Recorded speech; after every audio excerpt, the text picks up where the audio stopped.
इसका मतलब भारत माता की हत्या आपने मणिपुर में की।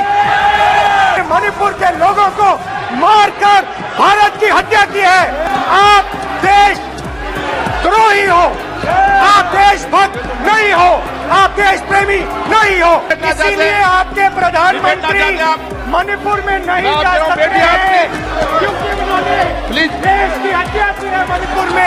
मणिपुर में हिंदुस्तान की हत्या की है, भारत माता की हत्या की है। मणिपुर के लोगों के दिल में आप भारत माता के रखवाले नहीं हो, आप भारत माता के हत्यारे हो। नमस्कार दोस्तों, जनसंवाद न्यूज में आपका स्वागत है। आज गया है 14 अगस्त, फटाफट ब्रेकिंग न्यूज निकल के एक एक करके आपको विस्तार से बताएंगे। तो दोस्तों, पहली बड़ी खबर निकल के आई है, हेट स्पीच को लेकर आई है बड़ी अपडेट। 28 अगस्त को फिर से ब्रज मंडल यात्रा, राइफल उठाने, मुसलमानों को मारने, हिंदू पंचायत में आखिर क्या क्या कुछ किया गया है ऐलान, और देखती रही खट्टर की पुलिस। ये हम आपको दिखाएंगे, नंगा नाच दिखाएंगे कैसे मुसलमानों के खिलाफ कर दिया गया है ऐलान। सुप्रीम कोर्ट के ऐलान के बावजूद दी गई है मुसलमानों को धमकी, सुनाएंगे, दिखाएंगे। दूसरी खबर में आपको बताएंगे, जहां आजादी के जश्न से पहले दिल्ली में बड़ी साजिश को अंजाम देने की कोशिश, 2 जगह पर बम होने की कॉल, बताएंगे कैसे सुरक्षा एजेंसियां चप्पे चप्पे पर। तीसरी खबर में आपको बताएंगे 15 अगस्त को लेकर मणिपुर मुद्दे में मणिपुर में बढ़ाएगी सुरक्षा, संवेदनशील इलाकों में भी चलाया जा रहा है तलाशी अभियान, क्या है पूरा मामला। चौथी खबर में आपको बताएंगे, भारत जोड़ो 2.0 को स्वागत के लिए गुजरात कांग्रेस तैयार, महात्मा गांधी और सरदार पटेल की भूमिका है खासा महत्व। 2.0 की शुरुआत करने जा रहे हैं राहुल गांधी, बताएंगे कब से आपको। इस बीच अगली बड़ी खबर निकल के आई है, सीमा हैदर ने क्यों लगाया पाकिस्तान मुर्दाबाद के नारे, मोदी योगी को लेकर कह दी बड़ी बात। वहीं अगली खबर दोस्तों, देश में मुसलमानों के हालात ठीक नहीं, मौलाना बुखारी की पीएम मोदी और सास से कर डाली है बड़ी अपील, ये भी हम आपको बताएंगे।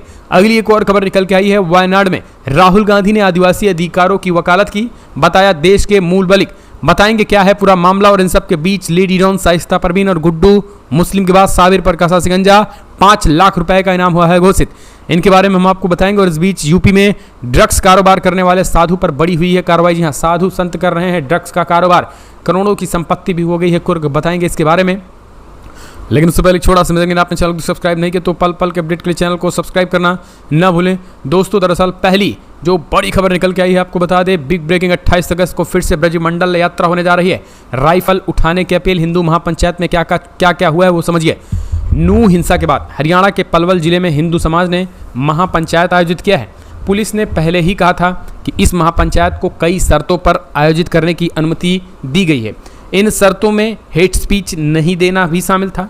पलवल में आयोजित इस महापंचायत के दौरान गौरक्षक दल के आचार्य आजादी शास्त्री ने कहा है कि यहाँ करो या मरो की हालत है।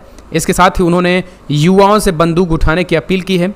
इस महापंचायत के दौरान हिंदू समाज के लोगों ने कई अहम मांगे भी उठाई हैं।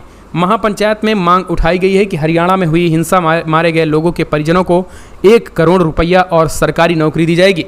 इस हिंसा में घायलों को 50 लाख रुपए मुआवजा देने की मांग की गई है। बांग्लादेशी और रोहिंग्याओं को बाहर भेजने की अपील इस महापंचायत के दौरान की गई है। इसके अलावा दंगा करने वालों की पहचान कर उनकी संपत्ति कुर्क करने की भी मांग की गई है। महापंचायत में शामिल हिंदू समाज के लोगों ने उठाई है।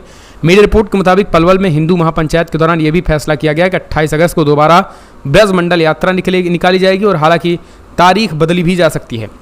इंडिया टुडे की एक रिपोर्ट के मुताबिक आर्यन शास्त्री ने कहा है कि हमें जल्द से जल्द मेवात में 100 हथियारों का लाइसेंस सुनिश्चित करवाना चाहिए।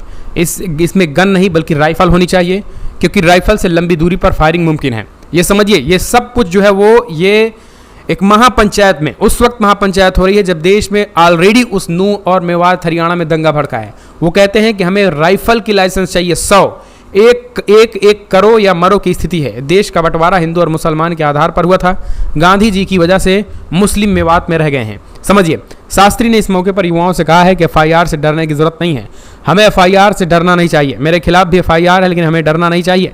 बता दें, नूह हिंसा के विरोध में रविवार को नूह पलवल सीमा पर पलवल जिले के पोंडरी गांव में हिंदू समाज की महापंचायत हुई। इसमें सभी बिरादरी के लोग शामिल हुए। हरियाणा के विभिन्न जिलों में लोग इस महापंचायत में पहुंचे। महापंचायत को देखते हुए बड़ी संख्या में हरियाणा पुलिस और अर्धसैनिक बलों के जवान तैनात कर दिए गए। ये महापंचायत सर्व हिंदू समाज की तरफ से आयोजित किया गया था। नूह में 31 जुलाई को ही सांप्रदायिक हिंसा के बाद पलवल में आयोजित इस महापंचायत को लेकर कड़ी सुरक्षा व्यवस्था की गई है। तो अपने सुझाव दें। अगली एक और अपडेट निकल के आई है दोस्तों, जिस तरीके से ये चीज़ें हो रही, इसे आप कैसे देखते हैं? आप अपने सुझाव देना ना भूलें। आपको आपकी नज़र में ये चीज़ें, ये पंचायत, ये कैसी है? अगली एक और अपडेट निकल के आई है दोस्तों, अगली खबर निकल के आई है दोस्तों, जहां आज़ादी के जश्न से पहले दिल्ली में बड़ी साजिश के बीच चप्पे चप्पे पे सुरक्षा एजेंसियां अलर्ट। मणिपुर के लोग भी कूच कर सकते हैं दिल्ली। मणिपुर में भी सुरक्षा एजेंसियां अलर्ट। दिल्ली पुलिस को रविवार को कश्मीरी गेट पर बम और श्रम शक्ति भवन के पास संदिग्ध बैग मिलने की कॉल आई, जिसके बाद पुलिस मौके पर पहुंची और श्रम शक्ति भवन के पास किसी इलेक्ट्रीशियन या लावारिस बैग था। यह बैग वहां गिर गया था। जांच में कुछ भी संदिग्ध न मिलने पर पुलिस ने श्रम शक्ति भवन के पास ट्रैफिक खोल दिया। एसीपी अजय कुमार ने बताया है कि नई दिल्ली इलाके में स्थित श्रम शक्ति भवन के पास एक लावारिस बैग मिला। बैग में इलेक्ट्रीशियन के टूल्स मिले। उन्होंने कहा है कि बैग में कुछ इलेक्ट्रॉनिक वायर था। किसी से गलती से बैग छूट गया था और किसी तरीके का कोई संदिग्ध सामान या कोई एक्सप्लोजिव नहीं मिला है। पुलिस अधिकारियों ने बताया है कि कॉल किले में भी बम की कॉल थी, लेकिन कुछ भी संदिग्ध नहीं मिला। कॉल दोबारा फ़ोन नहीं उठाए जा रहे हैं। अगली एक और अपडेट निकल के 15 अगस्त से पहले मणिपुर में बढ़ाई गई सुरक्षा। संवेदनशील इलाकों में चलाया गया तलाशी अभियान। दोस्तों आपको बता दें, मणिपुर में भी लगातार मणिपुर के लोग भी जो है वो भी कूच करने की तरफ निकल रहे हैं और यही कारण है कि अभी खबर निकल के आई है कि मणिपुर के लोग जो है वो कूच ना कर पाएँ, जो है वो इस वजह से उनको रोकने की भरपूर कोशिश की जा रही है।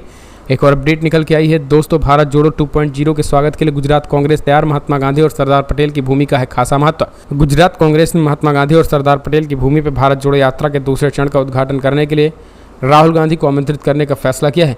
पहले चरण की सफलता के आधार पर यात्रा देश के पूर्व से पश्चिम तक के क्षेत्रों को कवर करते हुए राजनीतिक संवाद को अगले स्तर तक ले जाने की तैयारी है। राज्य के महत्व पर जोर देते हुए गुजरात विधानसभा में विपक्ष के नेता अमित चावड़ा ने कहा है कि हमने राहुल गांधी को गुजरात से भारत जोड़ो यात्रा के दूसरे चरण की शुरुआत करने का निमंत्रण दिया है, जो महात्मा गांधी और सरदार पटेल की भूमि है। गुजरात को चुनने का प्रतीकात्मक महत्व इस राजनीतिक महत्व को महत्व देता है। गुजरात चुनाव 2022 के दौरान कई लोगों ने राहुल गांधी की भारत जोड़ो यात्रा के पहले चरण को लेकर स्थानीय कांग्रेस के नेताओं से सवाल किया, यात्रा राज्य से गुजरेगी या नहीं। अब गुजरात कांग्रेस लोगों के सवालों का जवाब देने के लिए पूरी तरीके से तैयार है। राज्य की आदिवासी बेल्ट में कांग्रेस की मजबूत उपस्थिति है। हालांकि 2022 के विधानसभा चुनाव के दौरान इन क्षेत्रों में आप द्वारा निभाई गई भूमिका के कारण नतीजे पार्टी के पक्ष में नहीं आए हैं। अगली एक और अपडेट निकल के आई है, मणिपुर में हिंसा, विभाजन और नफरत की राजनीति का नतीजा, घाव को ठीक होने में वर्षों लगेंगे, राहुल गांधी का ऐलान। दरअसल कांग्रेस नेता राहुल गांधी ने केरला के कोझिकोड में कहा है कि मणिपुर और उनके लोगों के साथ जो कुछ हुआ, मैं परेशान हूं। हिंसा तुरंत रोकने की जरूरत है। उन्होंने कहा है कि मणिपुर में हिंसा, विभाजन और नफरत की राजनीति का परिणाम है। सभी को एकजुट रखने की ज़रूरत है। इतना ही नहीं, आपको बता दें, राहुल गांधी ने स्पष्ट कर दिया है कि देश में जो कुछ भी मणिपुर मुद्दे पर हो रहा है वो पूरी तरीके से जानबूझकर और मोदी सरकार के इशारे पर हो रहा है, वरना प्रधानमंत्री मोदी चाहते तो ये सब कब का बंद हो गया होता। एक और अपडेट निकल के आई है दोस्तों, सीमा हैदर ने लगाए पाकिस्तानी मुर्दाबाद के नारे, तिरंगा वाली साड़ी पहन मोदी योगी के भी जयकारे लगाए।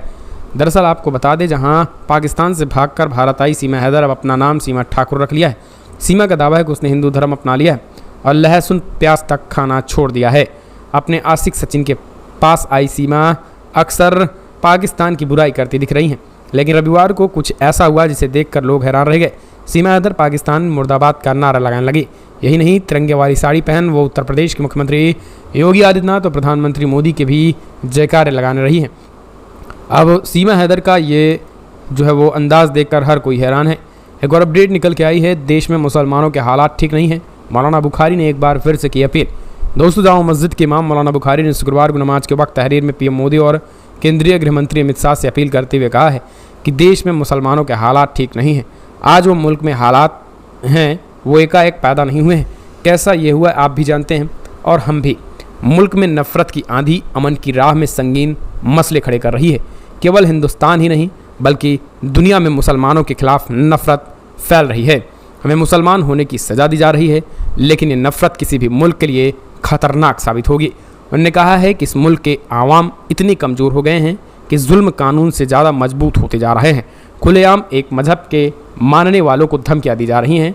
मुसलमानों को बायकॉट और लेन देन बंद करने के लिए पंचायतें हो रही हैं। आज मेवात के मुसलमान बेघर हैं, उनके घरों को तबाह कर दिया गया है। ये शर्मनाक और खौफनाक है। हिंदुस्तान एक अलोकतांत्रिक मुल्क है और यहाँ इस तरीके के हालात दुख देने वाले हैं। जामा मस्जिद के इमाम मौलाना बुखारी ने कहा है कि इस हालात पर काबू पाना हुकूमत के हाथ में है। हम बातचीत को तैयार हैं। दोनों पक्ष आपस में बात करेंगे। नफरत की आंधी से मुल्क को बचाया जा सकता है। हम तरक्की की बात करते हैं, लेकिन हालात इस बात का इशारा दे ही नहीं रही है और हमें इस मुल्क को बचाने के लिए कुछ करना होगा। एक और अपडेट निकल के आई है दोस्तों, बिग ब्रेकिंग, जहां उनके पास बहुत खूबियां 2024 में चुनाव लड़ सकती हैं प्रियंका गांधी। कांग्रेस की पूर्व अध्यक्ष सोनिया गांधी और दामाद रॉबर्ट वाड्रा ने संकेत दिया है कि उनकी पत्नी और पार्टी महासचिव प्रियंका गांधी 2024 का लोकसभा चुनाव लड़ सकती हैं। समाचार एजेंसी पीटीआई से बातचीत करते हुए वाड्रा ने कहा कि उनमें खूबियां हैं और वो चुनाव लड़ सकती हैं। एक और अपडेट निकल के लेडी रॉन, शाइस्ता परवीन और गुड्डू मुस्लिम के बाद साबिर पर कसा शिकंजा, 5 लाख का इनाम घोषित। दोस्तों, मेजपाल हत्याकांड में पुलिस ने आरोपी पर शिकंजा कसना शुरू कर दिया। यूपी की लेडी डॉन और गैंगस्टर थी अहमद की पत्नी शाइस्ता परवीन और गुड्डू मुस्लिम के बाद बदमाश साबिर को भी भगोड़ा घोषित कर दिया गया है और 5 लाख रुपए का इनाम घोषित कर दिया गया है। वही बदमाश है जिसने उमेशपाल हत्याकांड में गनर संदीप निषाद की गोली मारी थी। हालांकि पुलिस अभी तक न तो साबिर को पकड़ पाई है और न ही राइफल बरामद कर पाई है। इससे पहले माफिया अतीक अहमद की पत्नी शाइस्ता परवीन पर 50,000 का इनाम घोषित किया गया था। साथ ही पुलिस ने गुड्डू मुस्लिम पर भी 5 लाख रुपए का इनाम रखा था। इसके साथ ही साबिर के खिलाफ सीआरपीसी की धारा 82 के तहत कार्रवाई की गई है। इसमें फरार आरोपी को भगोड़ा घोषित किया जाता है, फिर धारा 82 के तहत संपत्ति कुर्क कर दी जाती है। अगली एक और अपडेट निकल के आई है दोस्तों, यूपी में ड्रग्स का कारोबार कर रहा था साधु, हुई बड़ी कार्रवाई, करोड़ों की संपत्ति कुर्क। अब समझिए, भगवा चोले में ड्रग्स वाली कार्रवाई। उत्तर प्रदेश के बाराबंकी में मादक पदार्थों की तस्करी करने वाले यूपी सरकार ने सख्त एक्शन लेना शुरू कर दिया है। इसके तहत जिला प्रशासन ने मादक पदार्थों की तस्करी करने वाले एक गिरोह के सरगना अलीम उर्फ साधु की 2 करोड़ रुपए 30 लाख रुपए की संपत्ति कुर्क कर ली है और इस संपत्ति में 2 मकान और 8 जमीनें शामिल हैं, जिसे तस्कर और उनकी पत्नी के साथ परिजनों के नाम से खरीदी गई थी। जानकारी के मुताबिक जैतपुर के टिगरा मुर्जा गांव का रहने वाला अलीम उर्फ साधु कई सालों से मादक पदार्थों की तस्करी कर रहा था। उस पर 6 केस भी दर्ज हैं। पुलिस के मुताबिक अलीम गिरोह का सरगना है, जिसे उसके बेटे कैब के साथ कई लोग भी शामिल हैं। पुलिस ने कुछ दिन पहले ही अलीम और उनके साथियों पर गैंगस्टर एक्ट के तहत मामला दर्ज किया था। इसके बाद अपराध से अर्जित की गई संपत्ति चिन्हित की गई थी। इस मामले में और पुलिस अधीक्षक अखिलेश नारायण सिंह ने बताया कि मादक पदार्थों की तस्करी करने वाले अलीम और साधु के लगभग 2.5 करोड़ की संपत्ति को जहांगीराबाद पुलिस ने जैतपुर में कुर्क कर लिया है। एक और अपडेट निकल के धर्मांतरण का मामला, फरार आरोपियों के बैंक खाते फ्रीज करने के आदेश, संपत्ति भी होगी कुर्क। दरअसल मध्य प्रदेश के दमोह में हिजाब और धर्मांतरण मामले में गंगा जमुना स्कूल के मुश्किलें कम होती दिखाई नहीं दे रही। बीते दिनों फरार आरोपियों की संपत्तियों को कुर्क करने के आदेश के बाद शुक्रवार को स्कूल से जुड़े संचालकों समेत फरार आरोपियों के बैंक खातों पर रोक लगाने के निर्देश दमोह एसपी ने दिए। उन्होंने कहा है कि फरार आरोपियों के सभी बैंक खातों पर तत्काल वैधानिक कार्रवाई की जाएगी। अगली एक और अपडेट निकल के आई है दोस्तों, जहां प्रियंका गांधी लड़ सकती हैं 2024 लोकसभा चुनाव में। आपको बताया एक और अपडेट, 70% सरकारी मुकदमे आधारहीन, बढ़ रहा कोर्ट का वर्कलोड, केंद्र सरकार की याचिका पर बोला सुप्रीम कोर्ट। सुप्रीम कोर्ट ने शुक्रवार को कहा है कि बड़ी संख्या में सरकारी मुकदमे जो कोर्ट के पास आ रहे हैं उनमें ज़्यादातर आधारहीन हैं। ऐसे मुकदमे से अदालत का वर्कलोड काफ़ी बढ़ रहा है। Justice PS Narasimha, justice Prashant Kumar Mishra और जस्टिस BR गवई की बेंच ने कहा है कि 70% सरकारी मुकदमे आधारहीन होते हैं और ये उस वादे पर सवाल उठाते हैं जिसमें मुकदमों को लेकर एक नीति बनाने की बात कही गई थी, ताकि अदालतों पर मुकदमों का बोझ कम हो और खर्च को नियंत्रित किया जा सके। कोर्ट ने बात केंद्र सरकार की तरफ से फाइल किए गए एक विविध आवेदक पर सुनवाई करते हुए कही है। विविध आवेदक जिस मामले में दाखिल किया गया है उसे कोर्ट पहले ही खारिज कर चुका है। एक और अपडेट निकल के आई है दोस्तों, जहां बिग ब्रेकिंग, अखिलेश यादव ने बीजेपी पर साधा निशाना कहा। वाराणसी में सर्व सेवा संघ भवन पर बुलडोजर चलवाना बीजेपी की ही हार। दरअसल उत्तर प्रदेश पूर्व मंत्री अखिलेश यादव ने सत्तारूढ़ भाजपा पर निशाना साधते हुए रविवार को कहा है कि वाराणसी के सर्व सेवा संघ भवन पर बुलडोजर चलवाना यह भाजपा की हार है। सपा प्रमुख ने ट्वीट किया है कि महात्मा गांधी, आचार्य विनोबा भावे और जयप्रकाश जी के वैचारिक विरासत के प्रतीक वाराणसी के सर्व सेवा संघ भवन पर भाजपा सरकार बुलडोजर चलवाकर उसे अपनी जीत समझ रही है। गौरतलब है कि महात्मा गांधी, आचार्य विनोबा भावे और लोकनायक जयप्रकाश नारायण की विरासत कहे जाने वाले राजघाट स्थित सर्व सेवा संघ भवन पर शनिवार को बुलडोजर चलाया गया था। एक और अपडेट निकल के आई है दोस्तों, जहां अब सीमा हैदर की बड़ी मुश्किलें, राज ठाकरे की पार्टी से मिली धमकी, कहा बंद करो ड्रामा, भाग जाओ पाकिस्तान, नहीं तो उठा के फेंक देंगे। पाकिस्तान से भारत आई सीमा हैदर की मुश्किलें कम होने का नाम नहीं ले रही है। आपको बता दें, अब पाकिस्तान को लेकर के नोएडा टू कराची टू नोएडा लेकर कई तरीके की फिल्में बन रहे हैं। राज ठाकरे की महाराष्ट्र निर्माण सेना MNS के एक नेता ने सीमा हैदर को धमकी दी। MNS नेता आयाम खोपकर ने कड़ी चेतावनी देते हुए कहा है इस तरीके के ड्रामे को बंद किया जाना चाहिए, नहीं तो MNS की कार्रवाई का सामना करने को तैयार रहें। आयाम खोपकर ने मराठी में ट्वीट किया है कि पाकिस्तानी नागरिकों का इंडियन फिल्म इंडस्ट्री में कोई स्थान नहीं है, हम इस रुख पर कायम हैं। पाकिस्तानी महिला सीमा हैदर इस समय भारत में है। और ऐसी अफवाहें भी थी कि वो IAS एजेंट हैं। हमारी इंडस्ट्री में कुछ क्षणिक प्रसिद्धि के लिए वे सीमा हैदर को एक्ट्रेस बनाने की कोशिश कर रहे हैं। एक और अपडेट निकल के आई है। मध्य प्रदेश का 53वां जिला बना मऊगंज। पहली कलेक्ट्रेट सोनिया मीणा और SP वीरेंद्र, ये हमने आपको बताया था। एक और अपडेट निकल के आई है। राहुल गांधी सितंबर में करेंगे फ्रांस, बेल्जियम और नॉर्वे का दौरा, करेंगे EU नेताओं और प्रवासी भारतीयों से मुलाकात। कांग्रेस पूर्व अध्यक्ष और वायनाड सांसद राहुल गांधी को उनकी सांसदी के साथ 12 तुगलक रोड स्थित सरकारी आवास फिर से मिल गया है। ऐसा होने के बाद से ही राहुल गांधी के हौसले काफ़ी बुलंद हो गए हैं। साथ ही राहुल गांधी की सक्रियता के भी बढ़ने की उम्मीदें जताई जा रही हैं। इसी के तहत राहुल के अगले विदेशी दौरे की जानकारी सामने आ गई है। राहुल अगले महीने यानी कि सितंबर से यूरोपीय देशों का दौरा करेंगे। राहुल का यह दौरा सितंबर के दूसरे हफ्ते में होगा। आपको बता दें, राहुल गांधी को लेकर ये जानकारी जो है वो निकल कर सामने आई है। एक और अपडेट, विकृत तर्क, आदिवासियों को वनवासी कहने के लिए राहुल गांधी का बीजेपी पर सीधा हमला, ये हमने आपको बताया। एक और बिग ब्रेकिंग निकल के एक और अपडेट निकल के आई है दोस्तों। महाराष्ट्र में बीजेपी को तगड़ा झटका। शरद पवार और अजीत पवार की हुई सीक्रेट मीटिंग, बिजनेसमैन ने निभाई अहम भूमिका। महाराष्ट्र में एक बार फिर से नया सियासी घटनाक्रम देखने को मिल रहा। एनसीपी चीफ शरद पवार और दूसरे गुट के प्रमुख अजीत पवार के बीच शनिवार को एक सीक्रेट मीटिंग हुई। बैठक को लेकर बिजनेसमैन अतुल चोड़िया ने अहम भूमिका निभाई। मीटिंग उन्हीं के बंगले पर हुई। इस बैठक में चाचा भतीजे भी क्या बातचीत हुई, इसकी आधिकारिक जानकारी सामने आ गई है, लेकिन काफ़ी देर तक दोनों बात करते रहे। सूत्रों के अनुसार शरद पवार और अजीत पवार के 1 घंटे से अधिक समय तक मीटिंग चली। बता दें, पिछले महीने की शुरुआत में महाराष्ट्र की पॉलिटिक्स में उस समय बड़ा घटनाक्रम देखने को मिला था जब अजीत पवार ने बगावत कर दी थी। उनने एनसीपी के कई दिग्गज विधायकों के साथ महाराष्ट्र की शिंदे सरकार के साथ हाथ मिला लिया।